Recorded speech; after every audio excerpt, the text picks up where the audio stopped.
कहानी एक छोटे से गांव की है जहां लोग बहुत मेहनती और ईमानदार थे। गांव का नाम था सूरजपुर। यहाँ की हरियाली और शांति की वजह से यह एक आदर्श जगह मानी जाती थी। गांव के लोग मानते थे कि उनकी मेहनत और ईमानदारी से ही उनकी किस्मत चमकती है। परंतु इस गांव में एक बुढ़िया थी जिसे लोग भाग्यवती कहते थे।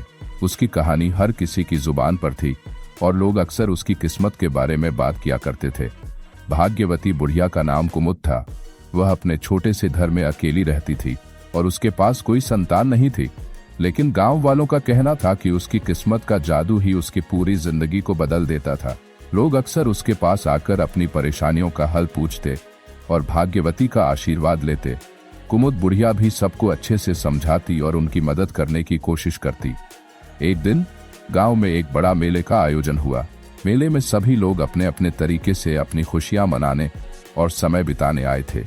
इस मेले में एक आदमी आया जिसका नाम था अजय। शहर से आया था और उसने गांव के बारे में सुना था कि यहाँ की किस्मत की बात बहुत प्रसिद्ध है। वह जानना चाहता था कि उसकी किस्मत के बारे में क्या कहा जा सकता है। अजय ने सुना था कि भाग्यवती बुढ़िया से मिलने से लोगों की किस्मत बदल जाती है। उसने ठान लिया कि वह बुढ़िया से मिलने जाएगा। मेले में घूमते हुए अजय कुमुद बुढ़िया के घर तक पहुंच गया। उसने बुढ़िया से कहा, माँ, मुझे अपनी किस्मत के बारे में जानना है, क्या आप मेरी मदद कर सकती हैं? कुमुद बुढ़िया ने अजय को ध्यान से देखा और मुस्कुराई। उसने कहा, बेटा, तुमने अपनी किस्मत के बारे में जानने के लिए सही जगह चुनी है। लेकिन याद रखो, किस्मत के बारे में जानना जितना महत्वपूर्ण है उतना ही महत्वपूर्ण है अपनी मेहनत और सच्चाई को अपनाना। अजय ने कहा, माँ, मैं मेहनत करता हूँ पर फिर भी मेरे जीवन में कुछ सही नहीं हो रहा है। क्या आप मुझे कोई खास सलाह दे सकती हैं? कुमुद ने अजय को अपने घर में बुलाया और उसे चाय पिलाई। फिर उसने कहा, बेटा, किस्मत केवल एक बाहरी तत्व नहीं है। यह उस आधार पर आधारित होती है जिस पर तुम अपनी मेहनत और ईमानदारी का निर्माण करते हो। क्या तुमने अपनी मेहनत की पूरी कोशिश की है? अजय ने सिर झुका लिया और कहा, माँ, मैं सोचता हूँ कि मैंने अपनी मेहनत की पूरी कोशिश की है, लेकिन लगता है कि कुछ चीजें मेरे नियंत्रण में नहीं है। कुमुद बुढ़िया ने उसे एक कहानी सुनाई। एक समय की बात है, एक गांव में एक किसान रहता था। वह किसान बहुत मेहनती था और उसने अपनी पूरी मेहनत से एक खेत तैयार किया। लेकिन साल भर बाद भी जब फसल तैयार हुई तो बेमौसम की बारिश ने उसकी फसल को नुकसान पहुंचा दिया। किसान बहुत निराश हो गया, लेकिन उसने हार मानने की बजाय अगले साल फिर से मेहनत करने का निर्णय लिया। उसने सोचा कि अगर कुछ चीजें मेरे नियंत्रण में नहीं है तो मैं जो कुछ भी कर सकता हूं वह पूरी कोशिश करूंगा।